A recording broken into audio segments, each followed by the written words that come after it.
பிரயோசனமாக இருக்கும்னு சொல்லி இதை வந்து நான் உங்களோட பகிர்ந்து கொள்ள போகிறேன். வாழ்க்கையில் எதிர்பார்க்காத ஒரு விஷயம், ஒரு நீதிமன்றம் வரைக்கும் ஏற வேண்டிய ஒரு சூழ்நிலை.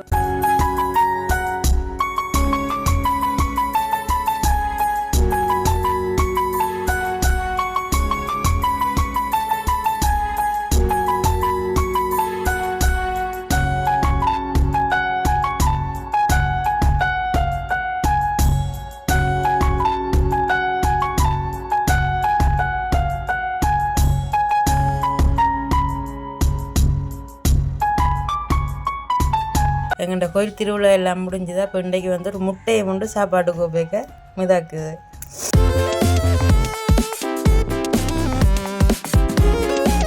அனைவருக்கும் வணக்கம். நான் மெதுசா. இன்றைய நாள் வந்து நான் உங்களோட ஒரு சின்ன ஒரு தகவல் ஒன்று தான் பகிர்ந்து கொள்ள போகிறேன்.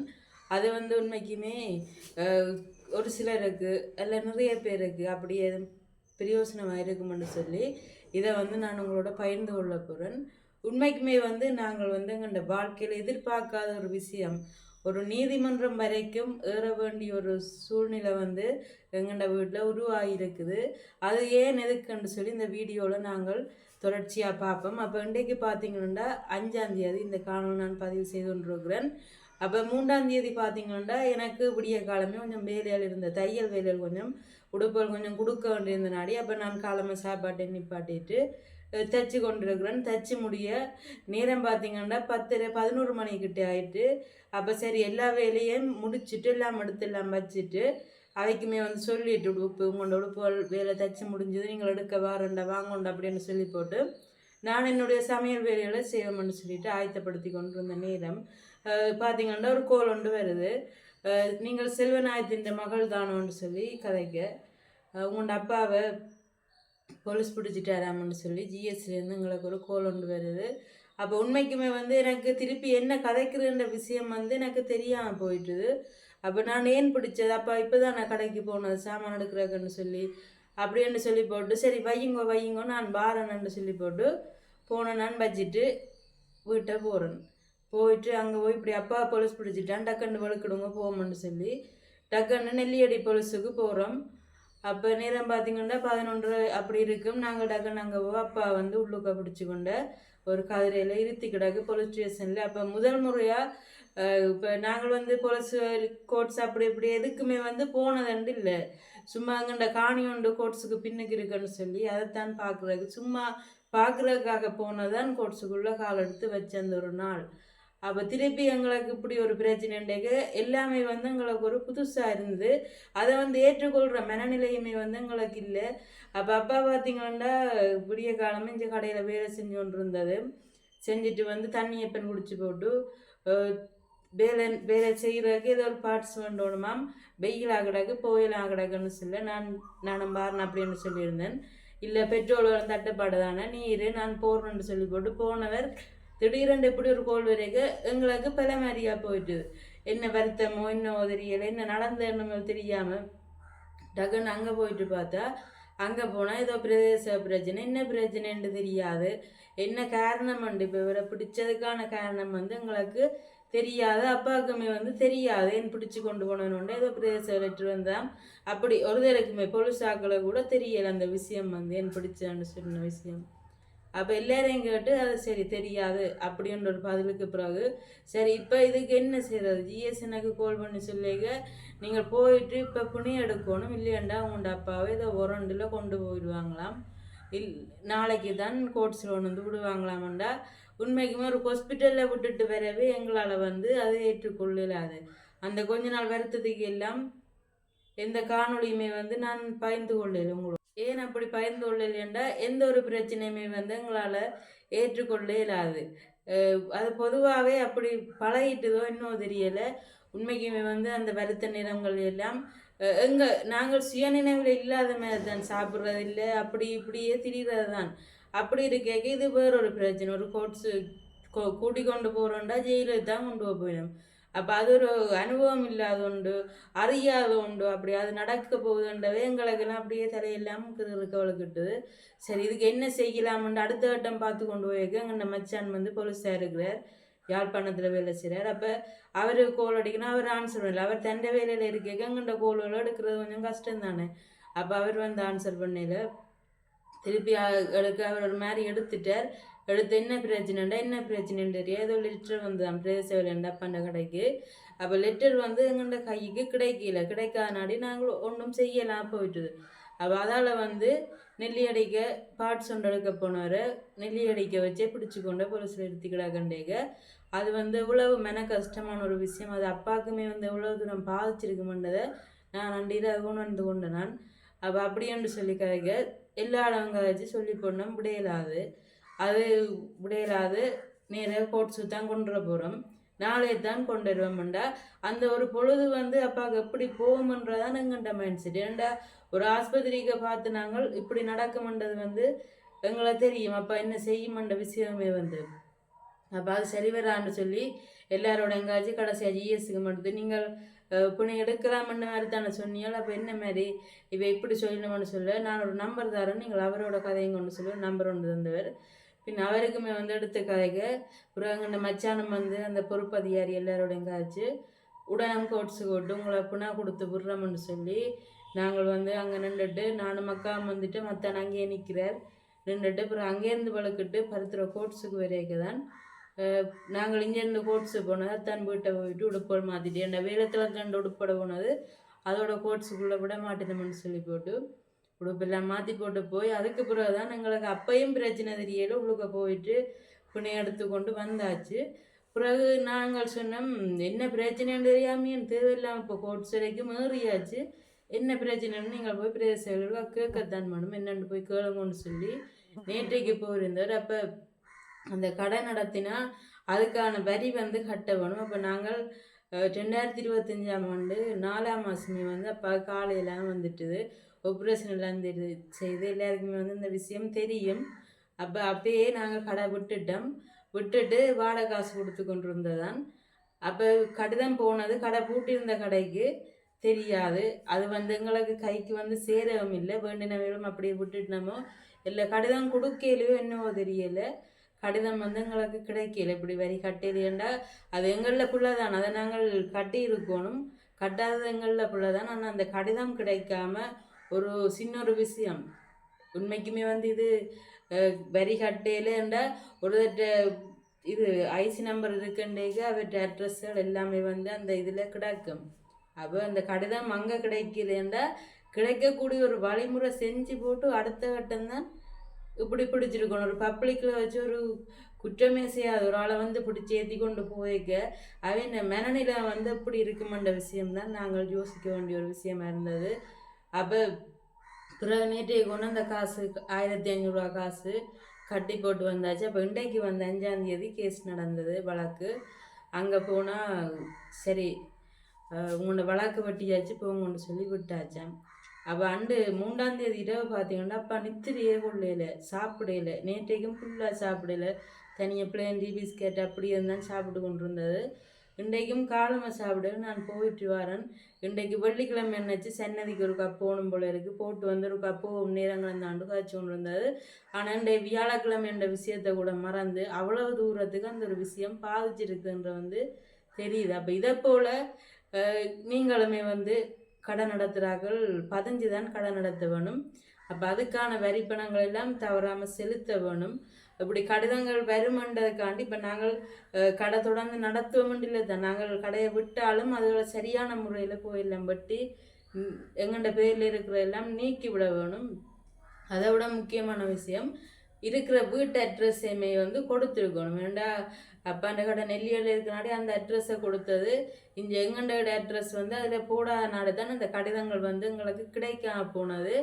அதை விட முக்கியமான விஷயம் என்னென்னு சொல்லி சொன்னால் இப்போ ஒரு கடிதம் வந்து இப்போ ரெஜிஸ்டர் போஸ்ட் இல்லையாண்டா ரெஜிஸ்டர் போஸ்ட்ண்டா ஒரு ஆள் சைன் வச்சு தான் அதை எடுக்க வேண்டியிருக்கும். நார்மல் போஸ்டண்டா சிலவில் அங்கால வந்து பக்கத்துலேயும் கொடுத்துட்டு போகிறான். இது ஒரு வேட்டை கொடுத்து விடுங்கோண்டா அப்படி வேண்டி வச்சிருக்கிறார்கள். மறக்காமல் அந்த கடிதத்தை வந்து அவைக்கு கொடுங்கண்டா. அவைக்கு என்ன பிரச்சனைக்கான அந்த கடிதம் வந்ததோ என்னவோ தெரியல. அப்போ அதை வந்து நாங்கள் முக்கியமாக கொடுத்துட்டு தான் நாங்கள் அடுத்த வேலையை பார்க்கணும். அப்படி உங்களை கொடுக்கலாம் போச்சுன்னு சொல்லிச்சுன்னா அதை வந்து வேண்டக்கூடாது, விடணும். அப்படி ஒரு சில விஷயங்களை தான் நான் இன்றைக்கு உங்களோட கதைக்கு வந்து நான் அப்போ பார்த்தீங்கன்னா வெற்றிகரமாக வந்து எந்த ஒரு பிரச்சனையும் இல்லாமல் இன்றைக்கு அப்பா வந்துட்டுது. அப்போ அதுவுமே வந்து நான் விடிய காலமே எனக்கு 5 மணிக்கு எழும்பிட்டேன், நித்திரியே வரல. நான் என்னண்டு அந்த ஒரு கூண்டுக்குள்ளே ஏறி போய்க்க நான் பார்ப்பேன் அப்படின்னு சொல்லி எனக்கு சரியான ஒரு கவலையாக இருந்தது. அப்போ அந்த இடத்துக்கு எனக்கு போக ஒரு சொட்டு மனசு கூட எனக்கு வரையில. அப்படி இருந்தும் போகத்தான வேணும்னு சொல்லி போட்டு நித்திரியால் எழும்பவே இல்லை, படுத்து கொண்டே கிடக்குறேன். 6:30 அப்படி இருக்கும். அக்கா வந்து பிள்ளைகள் இருக்கா பார்க்கணும், நான் போகிறேன் அப்படின்னு சொல்லி போட்டு அவள் போவ. சரி நீ போட்டு வான்னு சொல்லி போட்டு நான் பிள்ளைகள் வச்சுருந்தது. அவள் இப்படியெல்லாம் பிரச்சனையும் நடக்குது. அப்போ நீங்களுமே வந்து பாதுகாப்பாக இருக்கணும். கடை நடத்துகிறாக்கள் அதுக்கேற்ற முறையில் செய்யணும். இப்போ கடை விட்டுட்டோம்டா அதை வந்து எல்லாம் வெட்டி கட்டி அப்படி விடணும் என்றதான் நான் இன்றைக்கு இதில் காணொலியில் சொல்ல வந்தேன். நான் இது வந்து நான் ஒரு என்ன சொல்கிறது, இதை யாரும் தப்பாக நினைக்க வேண்டாம். இது வந்து ஒரு என்ன எப்படி சொல்கிறேன்ற விஷயம் வந்து எனக்கு உண்மைக்கு தெரியலை. எல்லாருக்குமே வந்து பயன் தரக்கூடிய மாதிரி இருக்கணும்னு சொல்லி தான் நான் இந்த விஷயத்தை உங்களோட பகிர்ந்து கொள்ள வந்தேன். நான் ஏன்னா ஒரு குற்றவாளி இல்லாமல் ஒரு ஜெயிலுக்கு கொண்ட போட்டேன் அன்றைக்கெல்லாம் எடுக்கலாம் அப்போ இருந்தால் அப்போ எடுக்கலாம் அப்போ இருந்தால் அப்பா கொண்ட போட்டு தான் இருப்பினோம். அப்போ அது இல்லாமல் வந்து இப்படி வாழ்க்கையில் ஒரு நடக்கக்கூடாதுன்னு நினைக்கிற ஒரு விஷயங்களை வந்து வாழ்க்கையில் நடந்தால் அது வந்து எந்த கட்டத்துலேயுமே வந்து ஏற்றுக்கொள்ள முடியாத ஒரு விஷயமா வந்து போயிடும். அப்படி யாருக்குமே வந்து நடக்கக்கூடாது. என்ற ஒரு தண்டனை குற்றத்தை செஞ்சுட்டு அதுக்கான தண்டனை அனுபவிக்கிறதுன்றது வேறு, செய்யாமல் தண்டனை அனுபவிக்கின்றது வேறு. அது வந்து ஒரு சொட்டும் அந்த நிமிடே இல்லாத மாதிரி இருக்கும். குனிஞ்சா அப்படியே குனிஞ்சு போகிற மாதிரி தான் இருக்கும். அதெல்லாம் சரியான மென கஷ்டமாக இருக்கும். அப்போ அதால் பார்த்தீங்கன்னா எந்த ஒரு வேலையை செய்கிறண்டாலும் அதை சரியான முறையில் முடிச்சு போட்டு தான் விடணுமென்றது வந்து நாங்கள் இதிலேருந்து ஒரு கற்றுக்கொண்ட ஒரு பாடமாக இருக்குது. அதை வந்து நீங்களுமே வந்து தெரிஞ்சு கொள்ளணுமென்று இன்றைக்கு நான் இதை உங்களோட பகிர்ந்துருக்கிறேன். அப்போ இதை தொடர்ச்சியாக நாங்கள் அப்படி இன்றைய நாளையுமே வந்து அப்படியே பார்த்துட்டு எங்களோட காணொலி நாங்கள் முடிச்சு கொள்வோம். அப்போ இன்றைய பார்த்தீங்கன்னா விடிய காலம் எழும்பி என்னென்ன செஞ்சேன்னு சொல்லி உங்களோட நான் பகிர்ந்து கொள்ள போகிறேன் தொடர்ச்சியாக. அப்போ காணொலி ஸ்கிப் பண்ணா பாருங்கள். இதில் முக்கியமான விஷயம் என்னென்னு சொல்லிச்சுன்னா, நான் வந்து இன்றைக்கி ஒரு ஃபேஷன் ப்ரூட்டில் ஒரு நல்ல சூப்பரான ஒரு வரை ஒன்று வரது உங்களோட பகிர்ந்துருக்கிறேன். அப்போ நீங்கள் தொடர்ச்சியாக காணொலியை பாருங்கள். இது வந்து நான் பின்னே இருந்தான் எடுத்துக்கொண்டிருக்கிறேன் காணொலி வீடியோ எடுத்து வச்சுருக்கேன். ஃபேஷன் ப்ரூட்டில் எப்படி வரக்குறேன்னு சொல்லி நீங்கள் பார்த்துட்டு வாங்க. இன்றைக்கு பார்த்தீங்கன்னா எங்கள் மரத்தில் வந்து அப்படியே நிறைய பூக்கள் வந்து பூத்திருந்தது பாருங்கோ. செம்பரத்தம்பூ ரோஸ் கலர் பூவை வந்து 4 பூவும் பூத்தது, 4 சாமிக்கும். அப்படியே சிவத்து செம்பரத்தை மஞ்சள் பூ எல்லாமே வந்து இன்றைக்கு நிறைய பூத்து கிடந்தது. அப்போ எல்லாத்தையுமே ஆஞ்சி உணர்ந்து படத்துக்கு வச்சிருக்கு பாருங்கோ. அப்போ இன்றைக்கு காலையிலேயே வந்து எழும்பினதுமே பூக்களை கண்டோன்னா டக்கண்டு எல்லா பூக்களையுமே ஆஞ்சி விளக்கெல்லாம் கொளுத்தியாச்சு விடிய காலமே. இன்றைக்கு பார்த்திங்கன்னா நாங்கள் வந்து பூரியும் இது வந்து உடனடி தயார் சம்பல்னு சொல்கிறது என்ன, உடனடியாக தயார் செய்யக்கூடிய ஒரு சம்பல் தான் செய்ய போகிறேன். அப்போ இதுக்கு பார்த்திங்கன்னா தேங்காய் பூ, பச்சை மிளகாய், சின்ன வெங்காயம் தூள் போட்டிருக்கேன். இதுக்கு இனி உப்பும் போட்டு சேர்த்து செய்ய போகிறேன். அப்போ எங்கண்ட குட்டீஸ் எல்லாம் வந்து இருக்கணும் என்ன, சின்ன குட்டிகள். காய் சொல்லுங்கூடி பிள்ளை சொல்லு காய். அங்கால அடுத்த குட்டி கட்டி போட்டுக்கூடாது என்ன, அவரை வீட்டுக்கு தான் கட்டணும், வெளியிலேண்டா கிடக்க மாட்டேன் கத்துவார். அம்மா வந்து கொண்டிருக்கலாம். அப்போ நாங்கள் வந்து பூரி சாப்பிட்டுட்டு போவோம் என்ன. ரித்திக்கு என்ன சம்பளோட வேணுமோ, வெறும் ரொட்டி வேணுமோ? சரி சம்பளை சேர்த்துட்டு பிள்ளைகள் 2 நேரம் வெறும் ரொட்டி சாப்பிடுங்க. சித்தா சம்பளோடு சாப்பிட போனா. அப்படி இன்றைக்கு நான் வந்து சின்ன ஒரு கறி எனக்கு மட்டும்தான் வைக்கிறேன். அப்பாவுக்கு அக்கா பாவக்காய் காய்ச்சினா பின்ன தாரணுன்னு சொன்னாடி. இது வந்து சும்மா ஒரு கேரட் கிடந்தது. அப்படியே 2 கறி மிளகாயம் போட்டு சொட்டு வெங்காயம் பச்சை மிளகாய் போட்டு அப்படியே வதக்கி போட்டு இப்போ பால் தூள் போட்டு ஒரு கறி வந்து சமைக்க போகிறேன். கத்திரிக்காய் வாழைக்காய் பால் கறி வந்து செய்திருக்கிறேன் வெள்ளை கறிக்கு. இது பார்த்திங்கன்னா ஃபேஷன் ஃப்ரூட் மரம். அப்போ இன்றைக்கு வந்து நாங்கள் ஃபேஷன் ஃப்ரூட்டில் ஒரு வரை ஒன்று செய்ய போகிறோம். கொஞ்சம் வெயில் ஏறிட்டு தான் நான் கொஞ்சம் இலை ஆய போகிறேன்.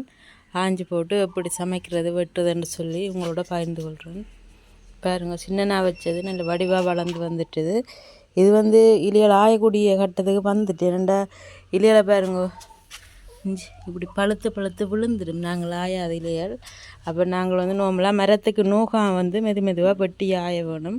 அப்போ டெய்லி ஆயிரக்கு வந்து கட்டாது 2 காணாது. அப்போ நாங்கள் இருந்துட்டு எப்போயாச்சும் நிறைய இருக்கிற நேரம் கொஞ்சம் ஆஞ்சி கொள்ளக்கூடியதாக இருக்கும், பெரிய முத்தினையில் இருக்கிற நேரம். அப்போ நாங்கள் இடைக்கிட ஆஞ்சி வறுக்கிற நாங்கள். அப்போ இப்போ நான் கொஞ்சம் ஆயப்போகிறேன் இன்றைக்கு. பார்த்திங்கன்னா நாங்கள் வந்து ஃபேஷன் புரொட்டியில் வந்து ஆஞ்சு கொண்டு வந்துட்டோம்.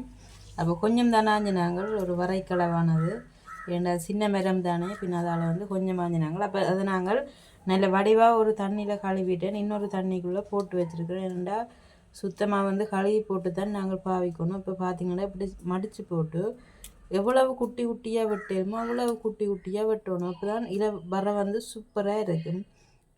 இப்போ நாங்கள் வந்து நல்ல குட்டி குட்டியாக வெட்டுவோம்.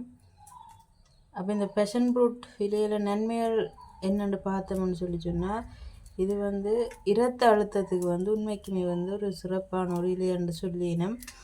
அதோடு பார்த்திங்கன்னா செமிப்பாட்டு பிரச்சனைகளுக்கு எல்லாம் இது நெல்லமாம், மலச்சிக்கல் பிரச்சனைகள் அப்படி எல்லா பிரச்சனைகளுமே வந்து இந்த இலையால் வந்து நீங்கி போகுமாம். அப்போ இது வந்து குறைஞ்ச விலையில் விற்கிற ஒரு மரக்கன்று தான். இதில் வந்து ஒரு பழமுமே வந்து வரும்.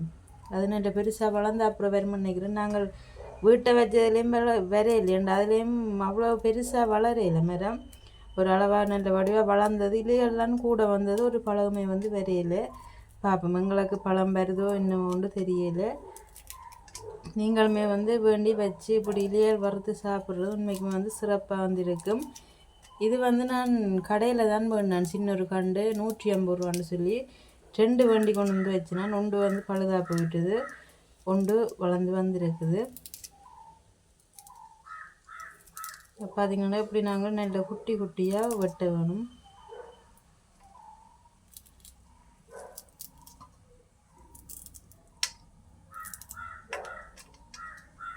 அப்போ நாங்கள் எல்லா இலையும் வந்து நல்லா சின்ன சின்னனாக வெட்டி போட்டு எப்படி வறுக்கிறேன்னு சொல்லி பார்ப்போம். சரி, நாங்கள் வந்து இலையை வந்து நல்ல வடிவாக வெட்டி எடுத்தாச்சு. இப்போ இதுக்கு பார்த்திங்கன்னா சின்ன வெங்காயம் கொஞ்சம் போட போகிறோம். சின்ன வெங்காயமும் கொஞ்சம் பச்சை மிளகாயும் போட போகிறோம். அப்போ அதை இதுக்கே சேர்த்து வறுக்கிறதுக்காக வெட்டி விடுவோம்.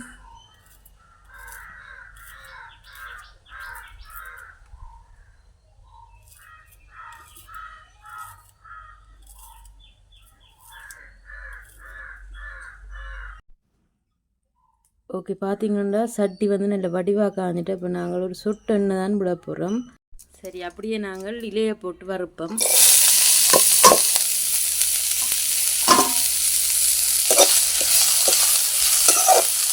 நல்ல வடிவாக இலையை நல்ல கசங்க வறுக்க வேணும். அப்போ நாங்கள் இப்படியே ஆட்டி கொண்டு போகணும். அடுப்பு வந்து அளவாக தான் எரிய வேணும். அப்படி இதுக்க பார்த்திங்கன்னா இன்றைக்கி நாங்கள் காலம் செய்த சம்பளை தான் போட போகிறோம். தேங்காய்ப்பு தானே, அதுவும் ஒரு சொட்டு தூள் போட்டதானே, அது வந்து காலம் கொஞ்சம் கூடி போட்டு பின்ன அதை இதுக்க போட்டு நாங்கள் வறுத்து விடுவோம். இதுக்க சும்மா நீங்கள் புளிஞ்ச தேங்காய்ப்பும் போடலாம், இல்லாட்டி சும்மா மற்ற தேங்காய்ப்பும் போடலாம். இது சம்பல் வந்து செத்தல் மிளகாய் போட்டு இடிக்காதனாடி இன்றைக்கி நான் இதை போட்டு இப்படியே வறுக்கக்கூடியதாக வந்துருக்குது. செத்தல் மிளகாய் போட்டால் அது ஒரு வித்தியாசமான சுவை வந்து வந்துடும். பின் அதால் வந்து நாங்கள் அதை போட்டு வறுக்கக்கூடாது. அப்போ தேங்காயில் உள்ள எண்ணெய் தன்மையும் சேர்ந்து நல்ல வடிவாக வறுபடட்டும். இதுக்கு நாங்கள் கணக்கு எண்ணெய் சேர்க்கக்கூடாது.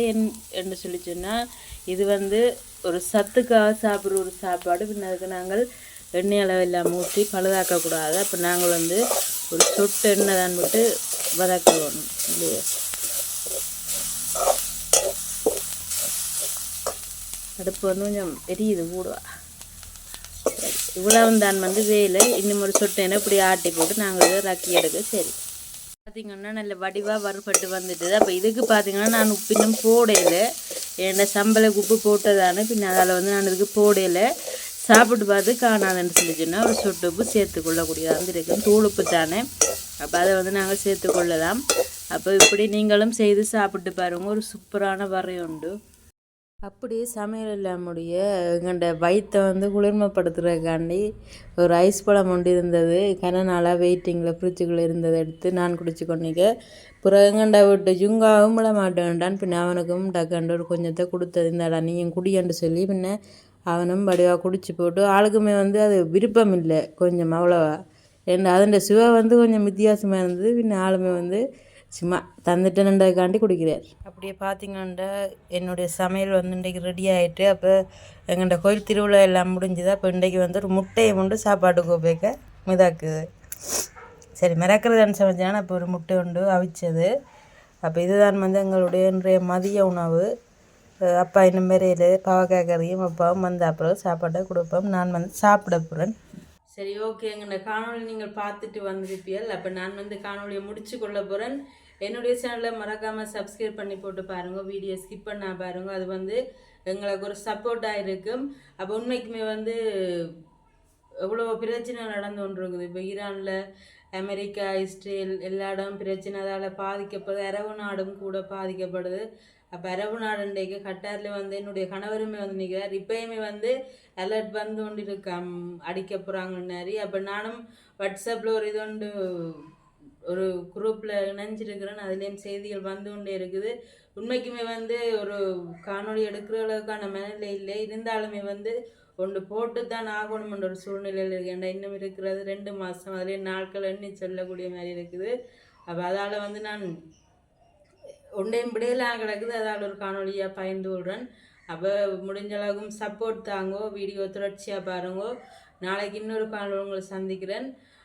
அதை விட முக்கியமாக இந்த நடக்கிற பிரச்சனையிலேருந்து எந்த ஒரு இதுவும் இல்லை. எல்லாரும் தப்பி வரணும், ஒரு பிரச்சனையும் பெறக்கூடாதுன்றதை எல்லாரும் கடவுள்கிட்ட வேண்டிக் கொள்ளுங்க. நானுமே வந்து வேண்டிக் கொள்கிறேன். சரி, காணொலியை முடிச்சு கொள்கிறேன். நாளை சந்திக்கிறேன். நன்றி உறவுகளே.